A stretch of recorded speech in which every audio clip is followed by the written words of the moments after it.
Bonjour tout le monde. On commence aujourd'hui un nouveau livre qui s'appelle Mes premières enquêtes. Le fantôme du château. Sur la couverture, on voit une image d'un jeune garçon avec un petit chien. Et il y a beaucoup de livres,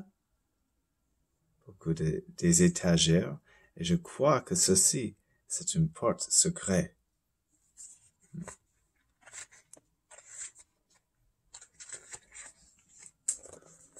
Le premier chapitre s'appelle Un château hanté. Ici, nous avons l'image d'un personnage qui semble un peu réel. Ici, c'est un groupe de touristes à un château avec un guide. Au château de Rochebrune, la visite guidée a commencé. Enzo et ses parents rejoignent le groupe au moment où le guide parle des ancêtres de l'actuel propriétaire.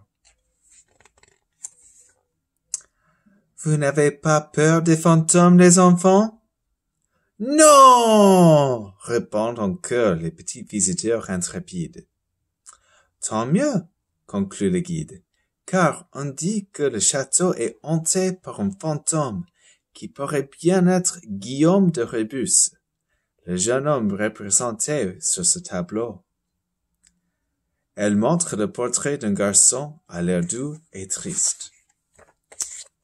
Je crois que c'est lui. Guillaume était tombé amoureux d'une jolie paysanne qui servait au château. Un jour, son père Jean les surprit ensemble et chassa la fille. On dit que le fantôme de Guillaume pleura encore son amour perdu.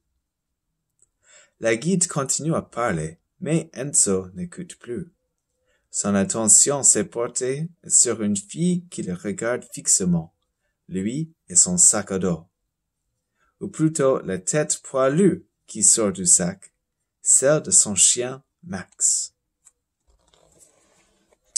Alors ici nous avons Enzo, son chien Max, qui est dans le sac à dos, et la fille qui le regardait. La fille s'approche.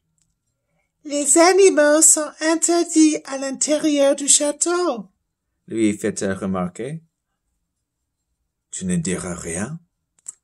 Non, à condition que tu me laisses le caresser. D'accord. Max a l'air vexé. Il pourrait me demander mon avis quand même. Il s'appelle comment ton chien? Max. Max, c'est bizarre pour un si petit chien. Oui, c'est ça qui est drôle. En fait, je m'appelle Enzo. Et toi? Chloé. Soudain, le garçon est rappelé à l'ordre par ses parents. Enzo, j'aimerais que tu... Oh. Enzo, j'aimerais que tu écoutes un peu.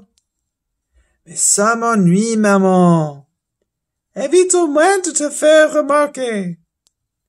Quand Enzo tourne de nouveau la tête vers Chloé, la fillette a disparu. On commence maintenant le deuxième chapitre, qui s'appelle L'enquête commence.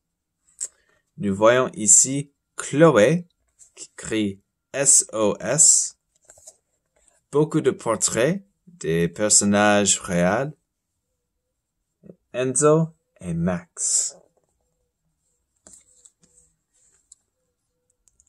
Enzo fuit la salle de regard et ne voit Chloé nulle part. C'est alors qu'il marche sur la casquette qu'elle tenait à la main. En la ramassant, il fait tomber un papier sur lequel sont dessinés deux os.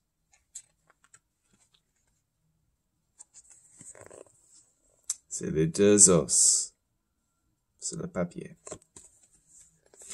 Max s'en lèche déjà les babines. Cette visite commence à me plaire. Enzo se gratte la tête. Qu'est-ce qui veut dire tout ça? Eureka! S'écrie-t-il. C'est un rebut. Chloé est en danger, et avec cette au secours. Elle nous appelle au secours. Enzo fait sentir la casquette à Max. Avec ton flair, tu vas retrouver Chloé en moins de 2, pas vrai? Le chien se précipite vers la salle voisine. Enzo lui emboîte le pas. Ce doit être une chambre, car il y a un lit. Une tapisserie représentant une scène de chasse au faucon est tendue au mur. C'est ici la chambre avec la tapisserie. Et ici nous avons Max qui flaire Chloé. Soudain, Enzo aperçoit un chat. Miaou. C'est lui, bien sûr, qui a attiré son chien dans cette salle. Et tu as pensé à Chloé? Ben non! J'ai un autre chat à fouetter moi. Le matou file à toute allure vers la pièce d'à côté et échappe de peur à Max en sautant par la fenêtre ouverte. Devant la grande cheminée, Enzo remarque une basket abandonnée. Et jurerais que Chloé en portait des pareils. Et ce n'est pas tout. Dans la basket, il découvre un autre papier et un autre rebut. Il y a une puce, la musique, un lit et des cornes.